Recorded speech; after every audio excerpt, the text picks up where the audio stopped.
Ipinagdiriwang ni Carla Abellana ang kanyang 27th birthday ngayong araw. Kaya naman birthday gift daw sa kanya ang magagandang feedback na natatanggap ng bagong kapuso show niya, My Husband's Lover. Katunayan, nag-trending ang kanilang show nationwide noong Lunes kung kailan ipinalabas ang pilot episode. Ang direktor naman ng programa na si Direk Dominic Zapata, mas lalo raw na-inspire na pagbutihan pa ang paggawa ng programa. Tampok sa kwento ang pag-ibig sa pagitan ng dalawang lalaking ginagampanan ni Tom Rodriguez at Dennis Trillo. Handa na nga kaya ang Filipino audience para dito?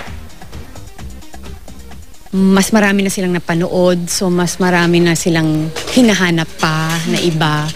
Tapos, alam kong marami, kasi marami na ring open-minded, yung ganon. So, for sure, definitely, ready sila. More than ready, I think the Filipinos deserve it. I think we're a culture na masayahin, hindi tayo nang huhusga. I also understand the limitations.